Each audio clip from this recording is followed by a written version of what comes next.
Shoebolis baru aja borong 6 pasang sepatu. Tapi yang ada di video ini cuma 3. Soalnya 3 lagi udah dipakai pada bau kaki. Jadi gue males nge-reviewnya. Gak usah banyak wawewo, langsung aja kita unboxing sepatunya. Nah, yang pertama adalah Nike P6000.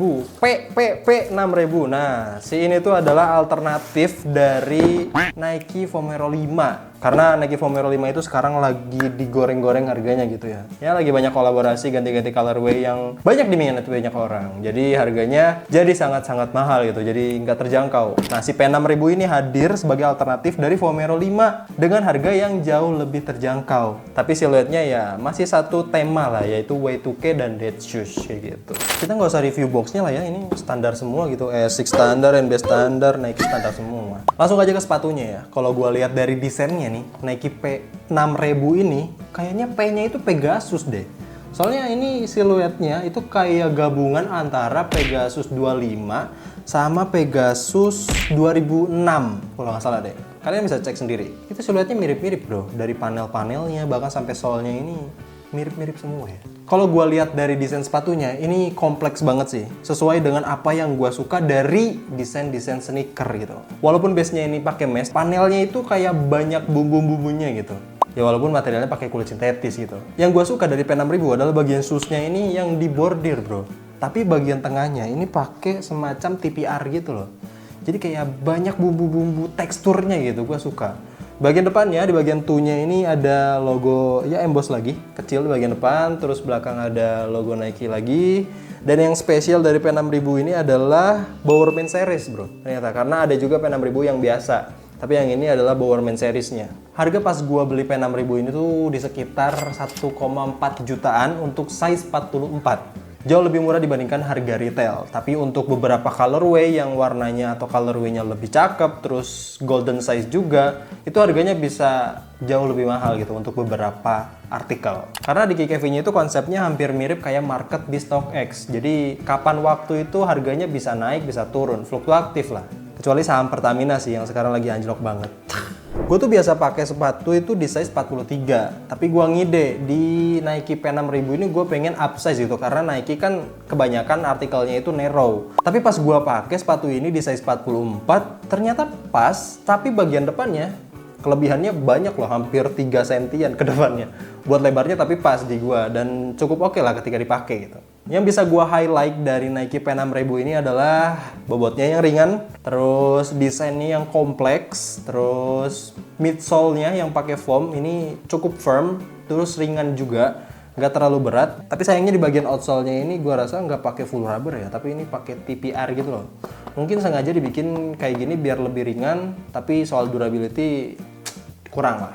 Buat Nike P6000 segitu aja. Kita next ke artikel berikutnya. Ada Asics bro. Asics Gel Kayano 14. Asics Gel Kayano 13 ini kalau nggak salah nama colorway-nya itu Jasper Green ya. Karena di bagian gelnya ini warnanya hijau bro. Hijau-hijau goblin gitu. Asics Gel Kayano 14 ini di tahun kemarin 2024 sama 2023 itu lagi banyak diincer sama orang-orang gitu. Karena selain colorway-nya yang lagi banyak cakepnya, terus banyak collab-nya juga. Ada sama Atmos, ada sama Kit, ada sama John, yang cuma nambahin kata John-nya doang di sebelah sini. Tapi kalau kita ngomongin soal desainnya, emang Gel Kayano 14 ini cukup kompleks. Bahkan menurut gue lebih kompleks ini dibandingkan P6000 gitu. Kalian bisa lihat sendiri lah, detail-detail dari panelnya ini.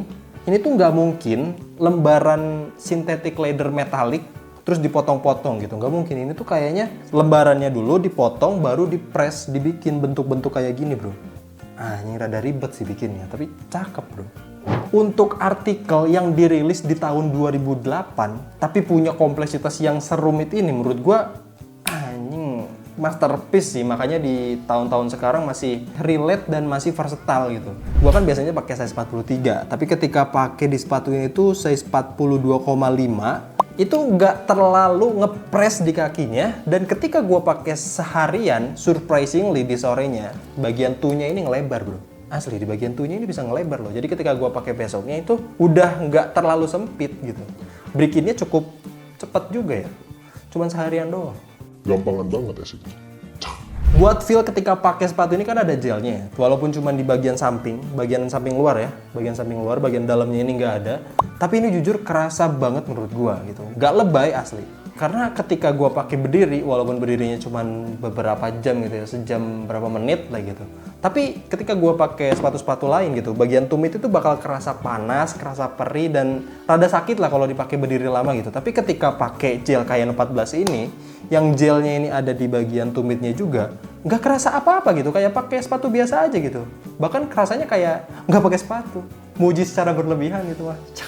Jadi gel yang ada di Asics Kayano 14 ini menurut gua nggak cuman gimmick, tapi beneran ada teknologi yang dirasakan sama si usernya gitu. Buat harganya pas gua beli Asics Kayano 14 ini di harga 2,1 jutaan untuk size 42,5 dan artikel Jasper Green ini. Tapi lagi-lagi untuk artikel ini bisa harga 2,1, mungkin artikel lain dengan colorway lain size yang berbeda itu harganya bisa lebih murah atau bahkan bisa lebih mahal. Buat lebih lengkapnya kalian bisa langsung cek aja di websitenya Kick Avenue. Udah ya buat Asics gel Kayano 14 ini segitu aja sih. Kelebihannya mahal doang. Terus yang ketiga ini ada NB 1906R. Nih, gue masih bingung sih R-nya itu apa gitu. Apakah R-nya racing atau apa gitu. Soalnya ada juga yang 1906D, 1906AD, terus yang lovers itu 1906L. L-nya lovers gitu, bukan big L. Kita lihat dari desainnya ini cukup minimalis ya kalau gua bandingin dari dua sebelumnya ya. Ini lebih minimalis walaupun desain trennya gitu ya, Y2K dan dead shoes dan old trainer.